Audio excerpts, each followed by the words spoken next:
Thank you, Mr. Chairman. The pictures exist. We hadn't bothered to bring them in today, but for those that are concerned about the ecological environment in our parks along the border, they're being ravaged.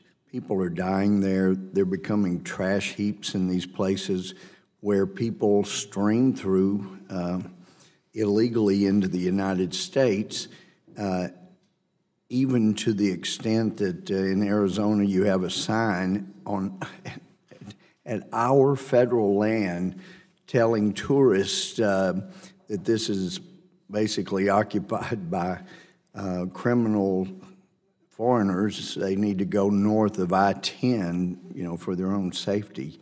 It is outrageous that we have allowed criminals to take over areas of our southern border on United States federal land. And of course, there are roadways that have been created by vehicles coming from south of the border and then driving back south of the border. The environment is not being protected by illegal entrance into this country by criminals. They're not protecting our environment. They're not protecting our national federal lands. And it also allows, for those that are concerned at all with human rights, it allows the drug cartels in Mexico to treat people coming in illegally with impunity, all kinds of ways. Torture them by sending them off without water in a different direction. Everybody, we hear the stories. I've spent so much time on the border, all hours. The stories of people that didn't make it because the drug cartels decided they didn't like anybody, and there was nobody there who was able to enforce the law, protect human life, because the drug cartels south of the border are controlling too much of our federal land north of the border. So I applaud the gentleman's bill. This is about saving the environment. It's about saving lives. It's about saving national sovereignty.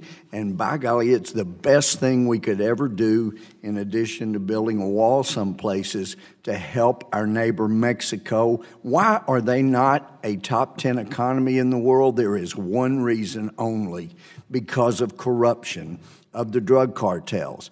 There was an estimate in 2017, they made $80 billion off of drugs brought into the United States illegally. So if you want Mexico to be what it's capable of being, more natural resources than most places, a better location than even North America. They're between two continents, two oceans. They have hardworking people. The only thing holding them back is the drug cartels, and we are funding them because of our reluctance or refusal, at least of some in Congress, to enforce our southern border. It is allowing the Mexican people to be oppressed and suppressed. And so this is a start. It's not the end all. But once we can protect our federal land from criminals, then I think it is a very good start, and it's high time we did that. I yield back.